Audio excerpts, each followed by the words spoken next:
Kung sa ibang parte ng bansa, humupa na ang baha kasabay ng paghina ng ulan sa Bulacan, tuloy-tuloy na nararanasan ang mataas na tubig baha.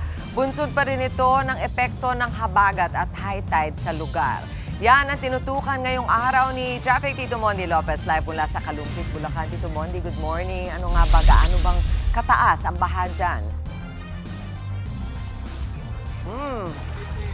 Yes, Tito Mondi. Yes, good Mami morning. Chiki, team commute, lalo sa mga kababayan ko dito sa Kalumpit. Ayan, kaway-kaway po. Ito nga, Mami Chiki, damang-damo ko po yung lamig pero safe naman tayo kasi naka-jumpsuit po. Pero naano ko dito yung lamig ng tubig baha natin. At kita nyo nga, sumalubong nga po dito sa atin, dito sa Barangay Gatbuka, ay baha po na mula hanggang tuhod hanggang bewang. At kung makapapansin nyo, Mami Chiki, itong kinakatuyan ko po, ito yung tinatawag ng Barangay Gatbuka. Tapos konting lakad na lang, Barangay Frances, at kita nyo naman nga, sabi nga nila, lalo na yung mga kapatid natin na lumuluwas dito, kailangan nilang magbangka na kasi nga talaga yung iba, mga paluwas pa na Maynila, ayaw mabasa. So para safe din yung mga dinadaanan nila o yung mismong mga damit nila. Tapos kita nyo rin naman to, kabilaan na po yung dumadaan dito na bangka dahil talagang lakasan na lang ng loob dito, Mami Chiki, kung ikaw ay talagang lulusong sa baha. Tapos ito, makikita nyo po rito, sana ma-play din natin, yung mga sasakyan dito, ang diskarte ng mga taga-Kalumpit, Mami Chiki, yung mga sasakyan po nila, pinark na po nila doon sa main road o doon sa may MacArthur Highway. Tapos yung ilan nga pong tricycle, nasa taas na rin po ng kanto. Tapos dito nga sa kinakatuyan ko, kitang-kita po natin, ayan, makita po, eto, kaway po kayo, good morning po, ayan, nakapasok na rin po sa loob ng kanilang mga bahay. Kahit po iba natin mga kapatid dito may second floor, talagang kitang-kita po na apektado, walang pinipili po talagang baha dito. At kanina nga rin po, yung mga kapatid natin, bukod po sa mga nakasalubong natin, mga nakabangka, mga alas 3 pa lang po ng madaling araw, talagang lumuluwas na po sila, nilalakad lang po nila.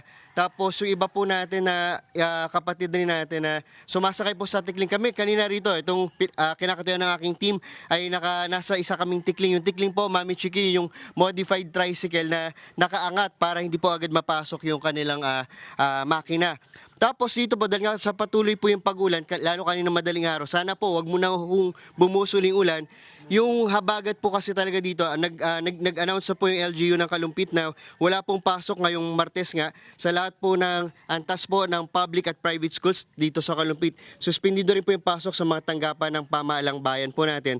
Tapos nakantabi na rin, Mami Chiki, yung MDRRMO o Municipal Disaster Risk Reduction and Management Office, tapos yung rescue teams natin habang patuloy na minomonitor po yung level ng tubig sa iba't ibang barangay. Sa huling ulat kahapon mula sa LGU, Mami Chiki, umabot na sa 29 barangay yung apektado ng pagbaha at hindi po biro ang bilang dahil mahigit 152,000 na po katao ang apektado. Dahil po dyan patuloy na rin po yung pagtaas ng tubig sa ilang lugar. Kaya po may 13 evacuation centers na ginagamit. Dito po sa atin, mamaya hanapin natin dito sa Barangay Frances, yan sa may arko na yan. Isa rito yung evacuation centers ng 13 evacuation centers po na ginagamit. Na kung saan 170 pamilya na po o 596 na individual na rin po yung pansamantalang pong lumilikas para po makasiguro sa kanilang kalikasan. At sa mga motorista naman po natin na talagang may pasok pa rin po, doble ingat po kayo sa biyahe po dahil may mga kalsada po dito na hindi na po madaanan. Like yung sa may Kalumpit, Hagone Provincial Road, hindi na po passable para po sa light vehicles. Pero po dun sa mga feeder road po sa Barangay Gugo, sa may Sulaw, wala na rin po doon pwedeng dumaan, lalo po kahit yung big vehicles po. Pati rin po, pero doon po sa Barangay Calison, sa Bulusan, sa Santa Lucia, sa San Jose, at yun nga sa ibang bahagi po ng Frances, pwede pa rin po, basta po may big vehicles po tayo. At dito, dagdag ko lang, Mami Chiki, hindi lang yung mismong baha o yung habagat inabangan dito, yung level po nung high tide dito. Kasi dito sa Kalumpit po, nag-announce yung LGU natin na mamaya po, bandang 8:20 na umaga, may taas po na 4.79 feet. So para kasing laki po ng bata po yun. Kaya sa mga lugar po na baha na posible pong bumagal po uli yung paghupa ng tubig. Tapos bukas po, August 12, mas tataas pa po ng 4.86.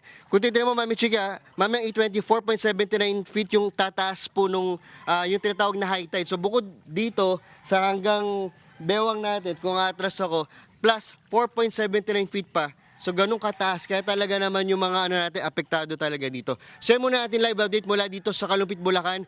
Balik sa inyo, Mami Chiki. Ingat po tayong lahat. Maraming salamat sa mga update mo, Tito Mondi. Mag-ingat ka rin. Umakyat na nga po sa 10 ang nasawi sa landslide sa Baguio City. Sa search and rescue operation sa barangay Gisad, Surong, natagpuan ang 2 pang nawawalang biktima ng pagguho pasado alas 2 ng madaling araw kanina. 3 naman ang nakaligtas ng buhay mula sa pagguho.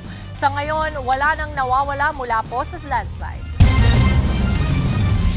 Matinding hamon sa mga residente ang mataas na baha sa Kalumpit, Bulacan dahil sa high tide. Ang kanilang pang-araw-araw na pinagdaraanan, live na ipasisilip sa atin ni Tito Mondi. Tito Mondi, good morning muli. Kamusta ang mga kapatid natin dyan ngayon?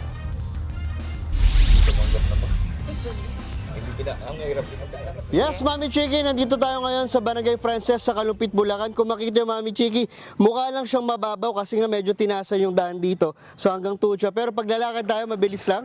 Ito, pababa na yan, hanggang bewang na yan. Kayo mga kapatid nating taga Frances, talagang daan-daan sila lumalakad na nakagantong jacket natin o naka full gear natin. Tapos, ito na.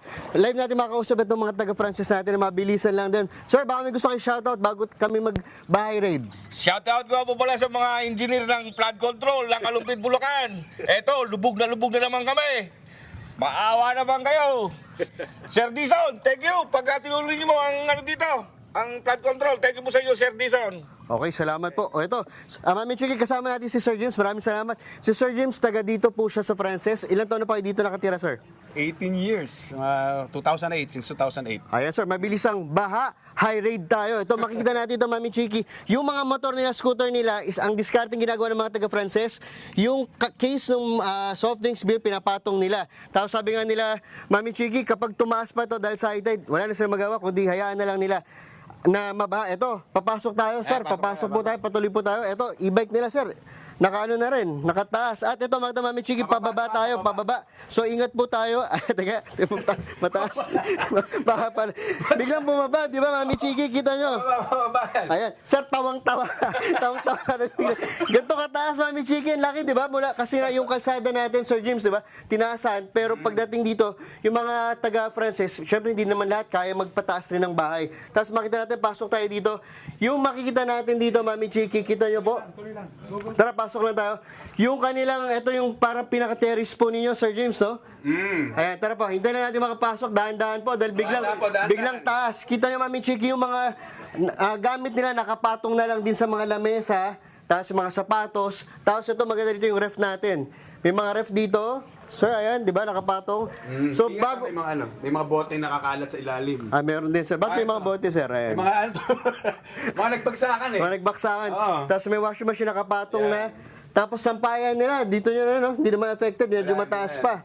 Tapos ito, lumang upuan. Tapos yung bisikleta nila, nakasabit pa rin po. Sir, patuloy naman tayo sa loob. Pasok tayo. Ayan, welcome po sa staycation niya, Sir James. Ayan, sir, eto na, pasok po tayo dito. Kita natin, ayan, matulis. Eto medyo tataas ng konti. Mami Chikit, mga kapatid natin. Alam ko, lahat ng mga taga-Kalumpit, ganito ang nangyayari talaga sa atin. Ito po, buti na lang may monoblock dito para dun sa ibang gamit nila. Tapos sakto, may mga pagkain na rin po, no? In case na magkaroon ng maubusan ng pagkain, meron silang ready. Sir, pasok nga po. Tapos ito, yung kanilang sofa, Mami Chiki, nakapatong na rin. Tapos maganda rito, gawa po ng tito nyo to, no? Ano lang yan? Scaffold, no? DIY na kahoy. Tapos pinato yung sofa.